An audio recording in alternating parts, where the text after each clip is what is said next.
പ്രിയപ്പെട്ട സഹോദരി സഹോദരന്മാരെ, വേദിയിൽ ഉപവിഷ്ടരായ സോളിഡാരിറ്റി നേതാക്കൾ, സാമൂഹ്യ പ്രവർത്തകർ, എൻ്റെ ശബ്ദം ശ്രവിക്കുന്ന സുഹൃത്തുക്കളെ, അസ്സലാമു അലൈക്കും. റിയാസ് മൗലവിയുടെ കൊലപാതകവുമായി ബന്ധപ്പെട്ട് ഏതാനും വർഷങ്ങൾക്ക് മുമ്പ് കാസർഗോഡ് വെച്ച് നടത്തിയ ഒരു കോർഡിനേഷൻ കമ്മിറ്റിയുടെ ആഭിമുഖ്യത്തിൽ വെച്ച് നടന്ന പരിപാടി ഉദ്ഘാടനം ചെയ്തത് എനിക്ക് ഓർമ്മയുണ്ട്. 2018 തോന്നുന്നത്. അന്നത്തെ ഉദ്ഘാടന പ്രസംഗത്തിൽ പറഞ്ഞ കാര്യങ്ങൾ മുഴുവൻ എനിക്ക് ഓർമ്മയില്ല. പക്ഷേ അന്ന് ഞാൻ സൂചിപ്പിച്ച ഒരു കാര്യം ചാർജ് ഷീറ്റിനെ കുറിച്ചായിരുന്നു.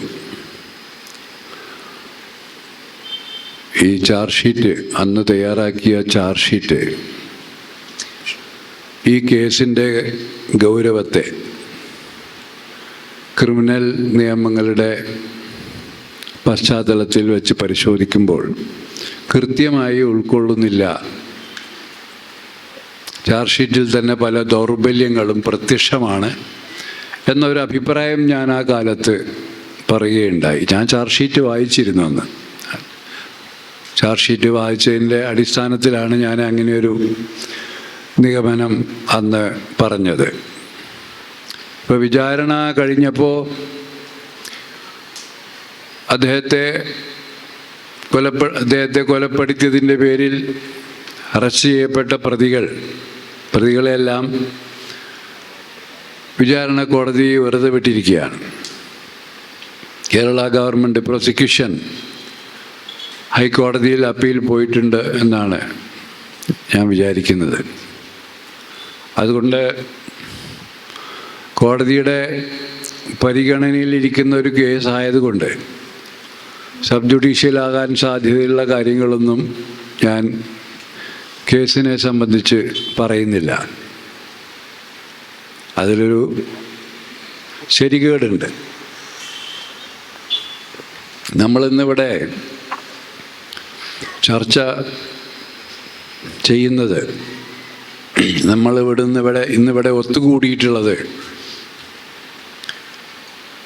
കാസർഗോഡ് ജനങ്ങൾക്ക്, പ്രത്യേകിച്ചും കേരളത്തിലെ ജനങ്ങൾക്ക് പൊതുവിലും ഇന്ന് അവരുടെ ഉള്ളിൽ ഒരു കൂടിക്കൊണ്ടിരിക്കുന്ന ഒരു ജാഗ്രത, കേരളത്തിൽ സംഘപരിവാർ ശക്തികൾ കേരളത്തിൻ്റെ സാംസ്കാരിക രംഗത്തും രാഷ്ട്രീയ രംഗത്തുമൊക്കെ കടന്നുകയറ്റം നടത്തുന്നതിനെ സംബന്ധിച്ച് ജനാധിപത്യ ചേരിക്കുള്ളിൽ രൂപപ്പെട്ടുകൊണ്ടിരിക്കുന്ന ഒരു ജാഗ്രതയുടെ ഭാഗമായിട്ടാണ്. ഈ ജാഗ്രത അനിവാര്യമാണ്. ഇപ്പോൾ സംഘപരിവാർ പ്രവർത്തകർ ഉൾപ്പെടുന്ന ഒരു ക്രിമിനൽ കുറ്റത്തെ നമ്മൾ മയപ്പെടുത്തി കാണണം, അല്ലെങ്കിൽ തമസ്കരിക്കണം. അതിനെതിരെ നമ്മൾ, അല്ലെങ്കിൽ അതുമായി ബന്ധപ്പെട്ട് നമ്മൾ എന്തെങ്കിലും സംസാരിച്ചാൽ അത് സാമുദായിക കലാപങ്ങൾ, സാമുദായിക സംഘർഷങ്ങൾക്കൊക്കെ കാരണമാകും എന്നുള്ള ധാരണകളോട് എനിക്ക് യോജിപ്പില്ല. അത് തെറ്റിദ്ധാരണയാണ്. ഒരു മതേതര ജനാധിപത്യ വ്യവസ്ഥയെ സംബന്ധിച്ചിടത്തോളം ഈ മതേതര ജനാധിപത്യ വ്യവസ്ഥയുടെ ഘടനയെയും പ്രവർത്തനത്തെയും അപകടത്തിലാക്കുന്ന ഏത് ശക്തികളോടും വിയോജിച്ചുകൊണ്ട് അത്തരം ശക്തികളുടെ ശാക്തീകരണത്തെ ചെറുക്കുക എന്നുള്ളത് ജനാധിപത്യ ബോധമുള്ള ഏതൊരു പൗരൻ്റെയും മൗലിക ധർമ്മമാണ്. ഒരുപക്ഷേ അത് പൗരധർമ്മമാണ് എന്ന് കൂടി വേണമെങ്കിൽ നമുക്ക് പറയാവുന്നതാണ്. അപ്പോൾ ആ അർത്ഥത്തിൽ നമ്മുടെ മുമ്പിലുള്ള പ്രധാനപ്പെട്ട വിഷയം മതേതര ജനാധിപത്യ വ്യവസ്ഥ നിലനിൽക്കണോ വേണ്ടയോ? ഇതാണ് നമ്മുടെ മുമ്പിലുള്ള മൗലിക പ്രശ്നം. കേരളത്തിൽ മതേതര ജനാധിപത്യ വ്യവസ്ഥ നിലനിൽക്കണോ വേണ്ടയോ? മതേതര ജനാധിപത്യ വ്യവസ്ഥ നിലനിൽക്കണമെന്നാണ് നിങ്ങൾ ആഗ്രഹിക്കുന്നതെങ്കിൽ അതിൻ്റെ മുന്നുപാധി ജനാധിപത്യ വ്യവസ്ഥയിലെ ഭരണഘടനാദത്തമായ സ്ഥാപനങ്ങളുടെ പ്രവർത്തനക്ഷമതയാണ്. ജനാധിപത്യ വ്യവസ്ഥ സ്ഥാപനങ്ങളുടെ അടിസ്ഥാനത്തിലാണ് പ്രവർത്തിക്കുന്നത്. അതുകൊണ്ടാണ് ഈ വ്യവസ്ഥ നിലനിൽക്കുന്നത്. അപ്പം ആ സ്ഥാപനങ്ങളുടെ പ്രവർത്തനക്ഷമത ഭരണഘടന അനുസരിച്ചാവണം, നീതി നിയമങ്ങൾക്ക് അനുപൂരകമായിട്ടാവണം. അതങ്ങനെ പ്രവർത്തിക്കുന്നുണ്ടോ ഇല്ലയോ, ഇത് അന്വേഷിക്കാൻ രാജ്യത്തെ ഓരോ വ്യക്തിക്കും, ഓരോ പൗരനും അവകാശമുണ്ട്, ഓരോ സ്ത്രീ പുരുഷനും അവകാശമുണ്ട്. ഈ പ്രശ്നമാണ് യഥാർത്ഥത്തിൽ റിയാസ് മൗലവിയുടെ കൊലപാതകവുമായി ബന്ധപ്പെട്ട പ്രശ്നങ്ങളുടെ ഒരു പശ്ചാത്തലം. അപ്പം ആ ഉത്കണ്ഠ, പ്രതികളെ വെറുതെ വിട്ടതിലുള്ള ഉത്കണ്ഠ സ്വാഭാവികമായിട്ടും പ്രകടിപ്പിക്കും. അത് പ്രതികളെ വെറുതെ വിട്ടത് തെറ്റോ ശരിയോ എന്നൊക്കെ ഉള്ളത് ഞാൻ ഹൈക്കോടതി തീരുമാനിക്കട്ടെ. ഇതാണ് അതിൻ്റെ ഒരു വശം. അതിനേക്കാൾ പ്രധാനപ്പെട്ട ഒരു വശം ഇതിനുണ്ട്. അത് ഈ കൊലപാതകം അല്ലെങ്കിൽ ഇതുപോലെയുള്ള കൊലപാതകങ്ങൾ വളരെ സാവധാനത്തിലാണെങ്കിലും ഒരു പ്രവണതയായി മാറിക്കൊണ്ടിരിക്കുന്നു എന്നുള്ളതാണ്. കൊലപാതകങ്ങൾ കേരളത്തിൽ, ലോകത്ത് മനുഷ്യനുണ്ടായ കാലം മുതൽക്ക് തന്നെ കൊലപാതകങ്ങൾ ഉണ്ടാവുന്നുണ്ട്. ഓരോ കൊലപാതകങ്ങൾക്കും ഒരു മോട്ടീവുണ്ട്, ഒരു ഉദ്ദേശമുണ്ട്. ഒരു മനുഷ്യൻ വേറൊരു മനുഷ്യനെ കൊല്ലുന്നത് ആദ്യത്തെ സംഭവമൊന്നുമില്ല. പക്ഷേ എന്താണ് മോട്ടീവ്? നിങ്ങൾക്ക് യാതൊരു പരിചയവുമില്ലാത്ത, നിങ്ങളിതിനു മുമ്പ് കണ്ടിട്ട് പോലും ഇല്ലാത്ത ഒരാളെ സാധാരണഗതിയിൽ ഒരു മനുഷ്യൻ കൊല്ലുമോ?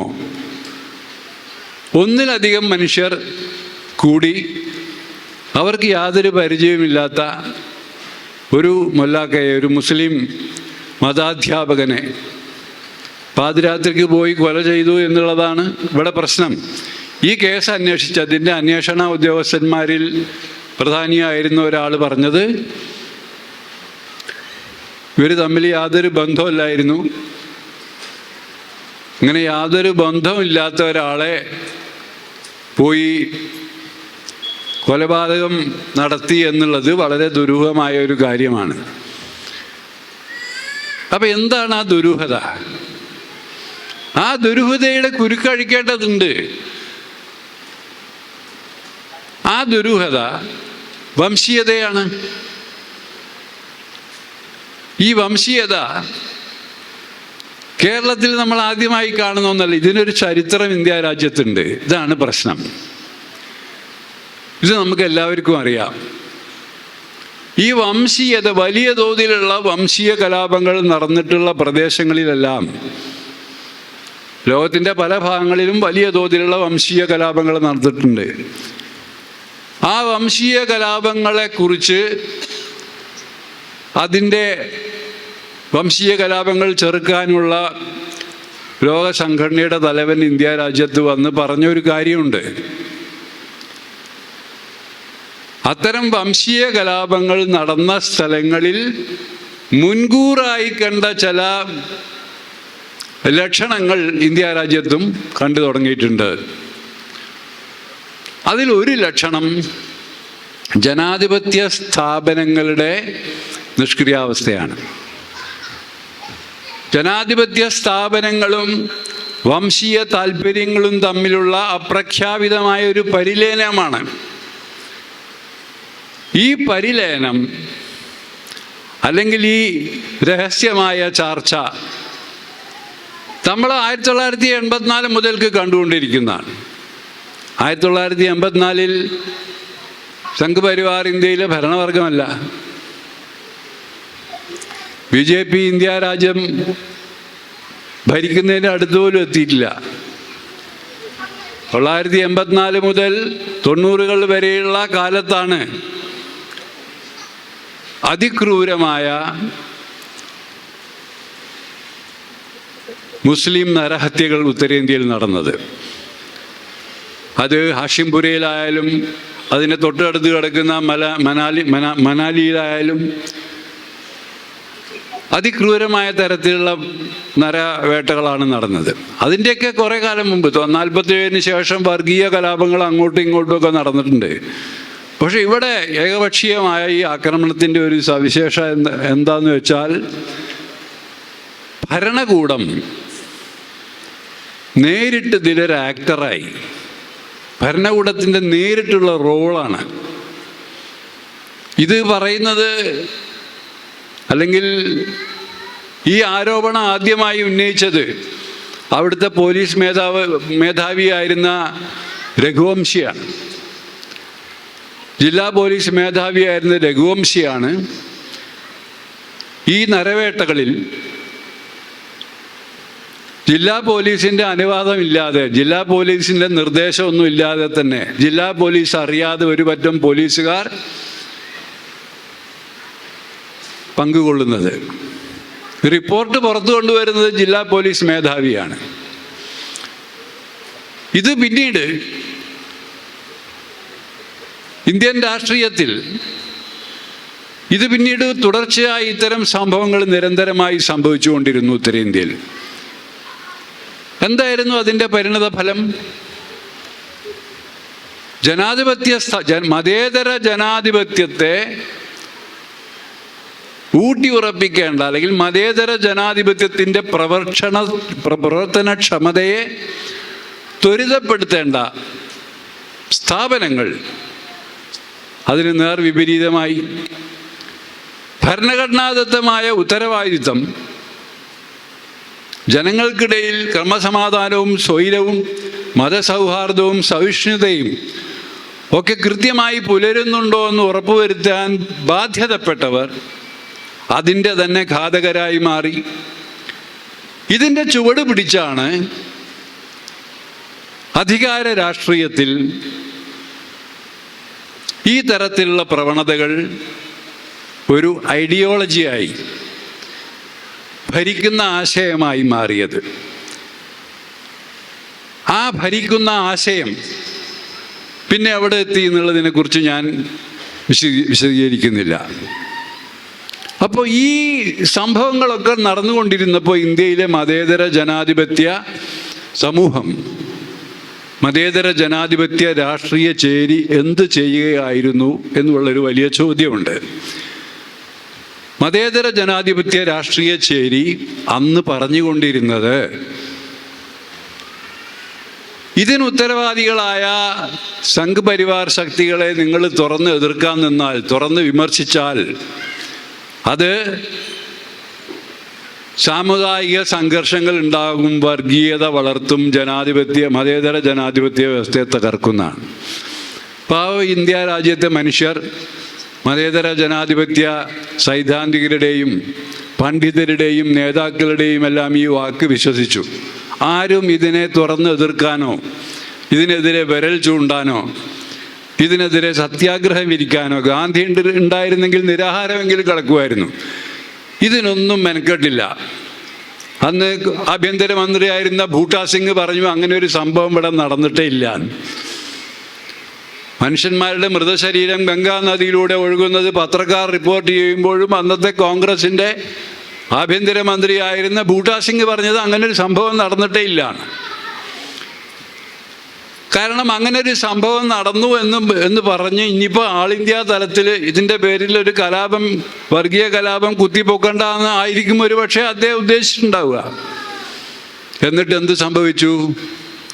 വിരൽ ചൂണ്ടാൻ പറ്റാത്ത വിധത്തിൽ ഇന്ത്യ രാജ്യത്ത് ആക്രമിക്കപ്പെടുന്ന ആളുകളുടെ ചൂണ്ടുവിരൽ കാക്ക കൊത്തിക്കൊണ്ടുപോയി. മതേതര ജനാധിപത്യത്തെ സംരക്ഷിക്കാൻ ബാധ്യതപ്പെട്ടവർ അതിൽ നിന്ന് പിന്തിരിയുന്നത് കാണുമ്പോൾ മതേതര ജനാധിപത്യ വ്യവസ്ഥ ഈ രാജ്യത്തെ ഓരോരുത്തൻ്റെയും അവകാശവും അധികാരവുമാണ് എന്നുള്ള അഹംബോധം രാജ്യത്തെ പൗരന്മാർക്കില്ലാതായി. അത് തിരിച്ചു പിടിക്കണം. കേരളത്തെ പലപ്പോഴും ഇന്ത്യയുടെ ഭൂപടത്തിൽ സംഘപരിവാർ ശക്തികളുടെ ഓണംകറ മൂലയാണെന്നൊക്കെ അടയാളപ്പെടുത്തുന്നതിൻ്റെ ഒരു കാരണം കേരളത്തിൻ്റെ രാഷ്ട്രീയ ചരിത്രത്തിൽ പാരമ്പര്യത്തിൽ ഉൾച്ചേർന്ന് നിന്നിരുന്ന പബ്ലിക് ആക്ഷൻ, പൊതുജന പ്രവർത്തന സംസ്കാരമാണ്. അതാണ്. അത് പലപ്പോഴും ആളുകൾ കേരളം സമരങ്ങളുടെ നാടാണെന്നുള്ള പേരിലാണ് അറിയപ്പെടുക. യഥാർത്ഥത്തിൽ ആ സമരങ്ങൾ ഉത്തരേന്ത്യൻ ഗോസായിമാർ പറഞ്ഞ ഇവിടെ അവകാശം കൂലി കൂടുതൽ ചോദിക്കും. കൂലിയുടെ പ്രശ്നം മാത്രമല്ല, സാമൂഹ്യ നീതിയുടെ പേരിൽ, അവകാശങ്ങളുടെ, ജനാധിപത്യ അവകാശങ്ങളുടെ പേരിലൊക്കെ കേരളത്തിലെ മനുഷ്യർ ധീരമായ പോരാട്ടത്തിനും ചെറുത്തുനിൽപ്പിനും തയ്യാറായ ഒരു ചരിത്രമുണ്ട്. ആ ചരിത്രത്തെ സാക്ഷി നിർത്തിക്കൊണ്ടാണ് നമ്മൾ പറയേണ്ടത്, സംഘപരിവാറിൻ്റെ ഒരു അജണ്ടയും ഈ മതേതര ജനാധിപത്യ കേരളത്തിൽ പൂത്തു തളിർക്കാൻ ഞങ്ങൾ അനുവദിക്കില്ല. ഇത് പറയാൻ നിങ്ങൾക്ക് ഇന്ത്യൻ ഭരണഘടന ഇപ്പോഴും നിങ്ങളുടെ കൂട്ടുണ്ട്. ഇത് പറയുന്നത് ശരിയല്ല എന്ന് ആര് പറഞ്ഞാലും അതിനെ ചെറുക്കാൻ നിങ്ങൾക്ക് ഭരണഘടനാപരമായ അവകാശമുണ്ട്. ആ ബോധ്യം ജനാധിപത്യത്തെ, മതേതര ജനാധിപത്യത്തെ സംരക്ഷിച്ച് നിർത്തുക എന്നുള്ളത്, അതിൻ്റെ കാവൽക്കാരാവുക എന്നുള്ളത് നമ്മളുടെ ഓരോരുത്തരുടെയും ധാർമ്മിക ബാധ്യതയാണ് എന്നുള്ള ബോധ്യം നിങ്ങളുടെ ഹൃദയത്തിലുണ്ടെങ്കിൽ സംഘപരിവാറുകാർ വിചാരിച്ചാൽ തകർക്കാൻ പറ്റില്ല. സംഘപരിവാറിൻ്റെ പ്രധാന അജണ്ട എന്താ? മനുഷ്യർക്കിടയിലെ സാഹോദര്യം തകർക്കുക എന്നുള്ളതാണ്. മനുഷ്യർക്കിടയിലെ സാഹോദര്യം തകർക്കുക. എന്താണ് അതിനുള്ള ചെറുത്തുനിൽപ്പ്? മനുഷ്യർക്കിടയിലെ സാഹോദര്യവും സ്നേഹവും ഊട്ടിയുറപ്പിക്കുക. ഇതിന് നിങ്ങൾ വിശ്വാസികളാണെങ്കിൽ നിങ്ങൾക്കിതിന് ഭരണഘടനയൊന്നും വായിക്കേണ്ട ആവശ്യമില്ല. മനുഷ്യർക്കിടയിലെ സാഹോദര്യവും സഹിഷ്ണുതയും ഊട്ടിയുറപ്പിക്കുക. മനുഷ്യൻ എന്നുള്ള കൺസെപ്റ്റിൽ അവിടെ മതം ഒരു ചെക്ക് പോസ്റ്റ് അല്ല. വിശ്വാസവും മതവും മനുഷ്യൻ എന്നുള്ള പ്രത്യയത്തെ, വിചാരത്തെ വിപുലമാക്കുക, വികസിപ്പിക്കുകയാണ് ചെയ്യുന്നത്. അവിടെ മതത്തിനും വിശ്വാസത്തിനും ഒരു ചെക്ക് പോസ്റ്റും ഇല്ല എന്നാണ് ഞാൻ കരുതുന്നത്. സംഘപരിവാർ എന്ന് പറഞ്ഞാൽ, അല്ലെങ്കിൽ RSS എന്ന് പറഞ്ഞാൽ അതൊരു മതസംഘടനയല്ല. അത് ഇവിടെ ആൾക്കാർ പറഞ്ഞല്ലോ.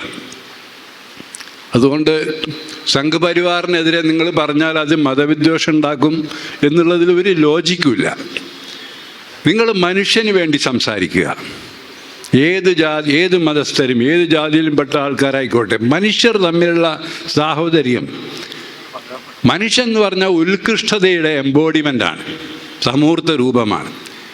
ആ മനുഷ്യോത്കൃഷ്ടതയെ നശിപ്പിക്കാൻ, അതിനെ മനുഷ്യരിൽ നിന്നും തുരത്തി ഓടിക്കാൻ ശ്രമിക്കുന്ന സർവശക്തികളെയും ശക്തമായി ചെറുക്കുക. അങ്ങനെ ചെറുക്കാനും പ്രവർത്തിക്കുവാനുമുള്ള ആർജവം നിങ്ങൾക്കുണ്ടാവണം, ഉണ്ടാവട്ടെ എന്ന് ആശംസിച്ചുകൊണ്ട് ഞാൻ എൻ്റെ വാക്കുകൾ ഉപസംഹരിക്കുന്നു. ഈ പരിപാടി സംഘടിപ്പിച്ച സോളിഡാരിറ്റി യൂത്ത് മൂവ്മെൻറ്റിന് ഞാൻ എൻ്റെ അഭിവാദ്യങ്ങൾ അർപ്പിക്കുന്നു.